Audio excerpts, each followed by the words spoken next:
The night before the dressmaker was scheduled to come, Mama woke Esperanza in the middle of the night, and they left with only what they could carry. Esperanza held a valise filled with clothes, a small package of tamales, and her doll from Papa. She and Mama and Hortensia were wrapped in dark shawls to blend in with the night. They could not take a chance of walking on the roads. So Miguel and Alfonso led them through the grape rows, weaving across Papa's land toward the Rodriguez ranch. There was enough moonlight so that they could see the outlines of the twisted and charred trunks, the burnt-out vines rolling in parallel lines toward the mountains. It looked as if someone had taken a giant comb, dipped it in black paint, and gently swirled it across a huge canvas. They reached the fig orchard that separated Papa's land from Senor Rodriguez's. Alfonso, Hortensia, and Miguel walked ahead, but Esperanza held back and pulled on Mama's hand to keep her there for a moment. They turned to look at what used to be El Rancho de las Rosas in the distance. Sadness and anger tangled in Esperanza's stomach as she thought of all that she was leaving, her friends and her school, her life as it once was, Abuelita, and Papa. She felt as though she was leaving him too. As if reading her mind, Mama said, Papa's heart will find us wherever we go. Then Mama took a determined breath and headed toward the sprawling trees. Esperanza followed, but hesitated every few steps. Looking back, she hated leaving, but how could she stay? With each stride, Papa's land became smaller and smaller. She hurried after Mama, knowing that she might never come back to her home again, and her heart filled with venom for Tia Louise. When she turned around one last time, she could see nothing behind her but a trail of splattered figs she had resentfully smashed beneath her feet. They emerged from the fig orchard and continued through a pear grove. When they came into a clearing, they saw Senor Rodriguez waiting with a lantern by the barn doors. They hurried inside. Pigeons fluttered in the rafters. Their wagon was waiting, surrounded by crates of green guavas. Did Marisol come? Asked Esperanza, her eyes searching the barn. I could tell no one about your departure, said Senor Rodriguez. When the time is right, I will tell her that you looked for her and said goodbye. Now, we must hurry. You need the protection of darkness. Alfonso Miguel and Senor Rodriguez had built another floor in the wagon, higher than the real one and open at the back, with barely enough room between them for Mama, Esperanza, and Hortensia to lie down. Hortensia lined it with blankets. Esperanza had known about the plan, but now she hesitated when she saw the small space. Please, can I sit with Alfonso and Miguel? Mija, it is necessary, said Mama. There are too many bandits, said Alfonso. It is not safe for women to be on the roads at night. Besides, your uncles have many spies, remember? That is why we must take the wagon to Zacatecas and take the train there instead of from Aguascalientes. Luis has bragged about the engagement to everyone, said Hortensia. Think how angry he will be when he discovers you have gone. We could not take the chance of you being seen. Mama and Hortensia said grateful goodbyes to Senor Rodriguez, then slid between the floors of the wagon. Esperanza reluctantly scooted on her back between them. When can we get out? Every few hours we will stop and stretch, said Mama. Esperanza stared at the wood planks just a few inches from her face.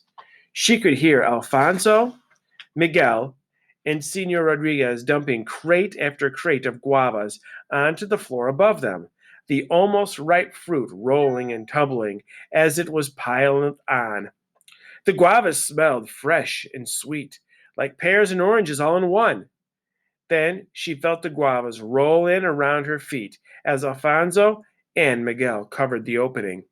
If anyone saw the wagon on the road, it would look like a farmer and his son taking a load of fruit to market. How are you? Alfonso asked, sounding far away. "We are fine," called Hortensia. The wagon pulled out of the barn, and the guavas shifted, then settled. It was dark inside, and it felt like someone was rocking them in a bumpy cradle, sometimes side to side and sometimes back and forth. Esperanza began to feel frightened. She knew that with a few kicks of her feet, she could get out, but she still felt trapped. Suddenly, she thought she couldn't breathe. "Mama!" she said, gasping for air. "I'm right here, Esperanza. Everything is fine." "Do you remember," said Hortensia, taking her hand, "when you were only 5 years old and we hid from the thieves? You were so brave for such a little girl. Your parents and Alfonso and the other servants had gone to town. It was just you and me and Miguel in the house. We were in your bedroom, and I was pinning the hem of your beautiful blue silk dress. Do you remember that dress? You wanted it pinned higher so your new shoes would show." Esperanza's eyes were beginning to adjust to the darkness and to the pitch and roll of the wagon. "Miguel ran into the house because he had seen bandits," said Esperanza, exhaling. She remembered standing on a chair with her arms outstretched, like a bird ready for flight, while Hortensia fitted the sides of the dress. And she remembered the new shoes, black and shiny. "Yes," said Hortensia. "I looked out the window to see 6 men, their faces covered with handkerchiefs, and they all held rifles. They were renegades who thought they had permission to steal from the rich and give to the poor. But they didn't always give to the poor, and they sometimes killed innocent people." "We hid under the bed," said Esperanza, "and we pulled down the bed covers so they couldn't see us." She remembered staring straight up at the bedboards, much like the boards enclosing them in the wagon now. She took another long breath. "What we didn't know was that Miguel had a big field mouse in his pocket," said Hortensia. "Yes, he was going to scare me with it," said Esperanza. The wagon creaked and swayed. They could hear Alfonso and Miguel murmuring above them. The persistent smell of the guavas filled their noses. Esperanza relaxed a little. Hortensia continued. "The men came into the house, and we could hear them opening cupboards and stealing the silver. Then we heard them climb the stairs. 2 men came into the bedroom, and we saw their big boots through a crack in the bed cover. But we didn't say a word,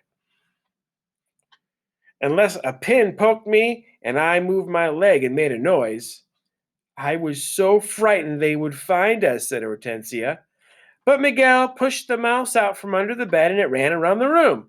The men were startled but started laughing. And then one of them said, 'It is just a raton. We've got plenty. Let's go.' And they left," said Esperanza.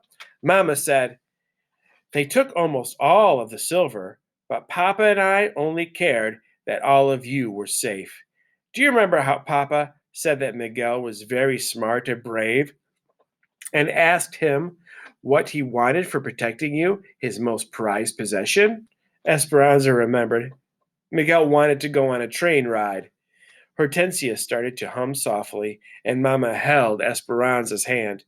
Miguel's reward, that day-long train ride to Zastecas, seemed like yesterday. Miguel had been 8 and Esperanza 5.